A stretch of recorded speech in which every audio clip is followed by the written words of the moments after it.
নমস্কার বন্ধুরা, ঝিলিকের শখের রান্নাঘরে আপনাদেরকে স্বাগত। বাজারে অসময়ের ফুলকপি পেয়ে আর লোভ সামলাতে পারলাম না, তাই তাজা কাতলা মাছগুলোকে আলু আর ফুলকপি দিয়ে একটা ঝোল বানিয়ে ফেললাম। খুব অল্প সময় আর খুব অল্প উপকরণে খুব তাড়াতাড়ি এই রান্নাটি হয়ে যাবে। এই রান্নাটির ক্ষেত্রে কাতলা মাছ নিয়েছি আমি। এই জায়গায় আপনারা যে কোনো মাছ নিয়ে নিতে পারেন। কাতলা মাছ, ফুলকপি, আলু, ধনেপাতা, কাঁচা লঙ্কা, টমেটো আর কিছু বেসিক মশলা, নুন, হলুদ এগুলো লাগছে। মাছগুলোকে এখানে নুন হলুদ দিয়ে ভালো করে মাখিয়ে 10 মিনিট আমি রেস্টিং টাইম দিয়েছি। কড়াই ভালো করে গরম করে তাতে সাদা তেল গরম করে মাছগুলোকে লাল লাল করে ভেজে তুলে রাখছি। এরপর ওই একই তেলে আমি সেদ্ধ করে রাখা ফুলকপি আর আলুগুলোকে ভেজে তুলে নেব। এক্ষেত্রে মাছ ভাজাগুলো রিফাইন্ড অয়েলে হলেও মাছের ঝোল রান্নাটা আমি সর্ষের তেলে করব। রেসিপিটি কিন্তু একদম সহজ আর খুব তাড়াতাড়ি হয়ে যায়, আর স্বাদেও একেবারে খুব ভালো হয়েছিল। অসময়ের ফুলকপি কিন্তু খেতে অসম্ভব ভালো টেস্ট হয়েছিল। চলুন বাকি রান্নাটাও শুরু করে দিই। কড়াইতে খানিকটা সর্ষের তেল দিয়ে এতে কালো জিরে ফোড়ন দিয়েছি।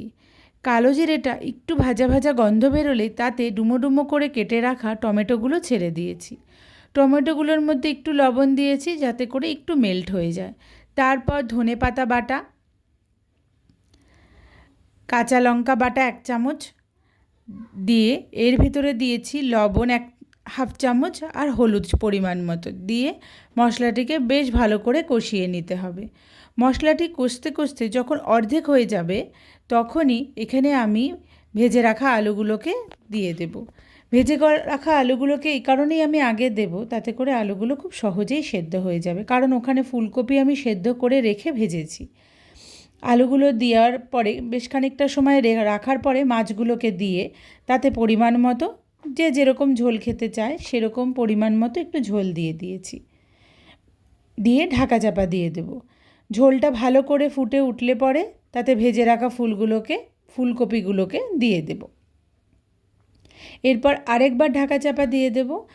ফুলকপিগুলো একটু মজে আসলে পরে ঢাকাটা তুলে আমি এখানে নুনটা চেক করে নেব।